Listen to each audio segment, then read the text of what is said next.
লম্বায় প্রায় ৮ foot, ৫.৫ foot উচ্চতা। বিশাল দেহী রাজামানিক একাই দখল করে রেখেছে আস্ত গোয়ালঘর। বিশাল আকৃতির গরুটি দেখতে প্রতিদিনই ভিড় করছেন স্থানীয় সকল বয়সের মানুষ।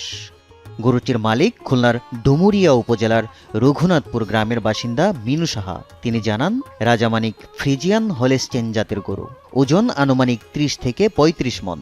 মিনু সাহার প্রত্যাশা, এবার কুরবানির ঈদে ১৬ লাখ টাকা বিক্রি হবে রাজামানিক। আমাদের লোকালে হাটে যে কোরবানির সময় বিভিন্ন সময় যেসব বড় গরু ওঠে তার থেকে এই গরুটা বড় বলে আমার কাছে। গরুটো সম্পর্কে জানি, গরুটো এর মাকে কিনেছিল, সেখান থেকে এই গরু এখানে প্রসব করে এবং আজ ৪ বছর হলো আস্তে আস্তে বড় হয়েছে। আমরা মাঝে মাঝে এসে দেখে যাই, পাড়াপড়তি হিসেবে দেখতে আসি, দেখে যাই। যারা এখানে আত্মীয় স্বজনরা বেড়াচ্ছে আসে, তারাই গরুর খবর শুনে বড় গরু হিসেবে তারা দেখতে আসে, আগ্রহ সহকারে আসে। গরুটির প্রতিদিনের খাবার তালিকায় থাকে গমের ভুসি, খুদ চালের ভাত, রান্না করা ভুট্টা, মাঝে মধ্যে লতাপাতা। মিনু সাহা জানান, তিনি রাজামানিককে ছোটবেলা থেকে সন্তানের মতো লালন পালন করে বড় করেছেন। রাজামানিকের বয়স যখন মাত্র ৭ মাস, একজন ৭৫,০০০ টাকায় কিনতে চেয়েছিলেন। মিনু রাজি হননি, পরিবারের সদস্যের মতো বড় করে তুলেছেন।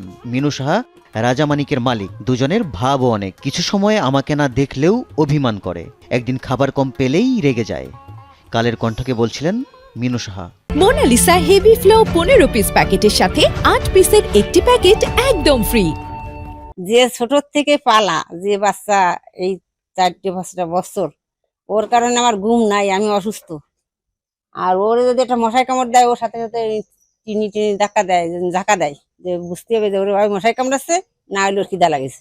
ও সংকেত দেয়, দিদি তখনই মিটি আসি, এসে দেখি যদি মশাই কামড়ায় তাহলে তো একটা রক্ত ফুটি বেরোয়েছে। আমি সাথে সাথে মর্টিন দিয়ে কিংবা অন্য কোনো পদ্ধতি নিয়ে মশা তাড়াই দিয়ে দুটো খাবার দিলি, ওর চুপচাপ শুয়ে পড়ে। কিছু দালাল চক্ররা বিক্রি করতে দিচ্ছে না, নানান রকম নোংরা কথাবার্তা বলতেছে।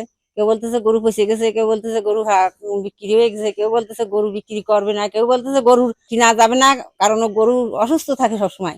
এরকম নানাবিধ অবৈধ কথাবার্তা। কোনো বাইরের কাস্টমার এই বাড়ির ভিতরে ঢুকতে দেয় না। আচ্ছা আন্টি, আপনার গরু নিতে তো জীবনই থাকে না, জীবন দিয়ে আসতে হয়ে যায়। আমি কেন? আচ্ছা, আমাদের ৪-৫ জায়গায় এরকম ব্যারিকেড দিয়েছে, বলেছে এই গরু নিতে আসবা না, আনতে পারো। মিনু সাহা জানান, রাজামানিক তার গোয়াল ঘরেই ছোট থেকে বড় হয়েছে।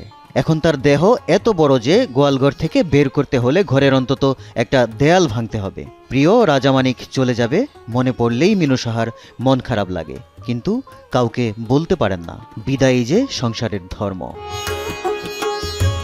খুলনার ডুমুরিয়া থেকে পাঠানো এম সাইফুল ইসলামের তথ্যচিত্রে খন্দকার সাইম, কালের কণ্ঠ।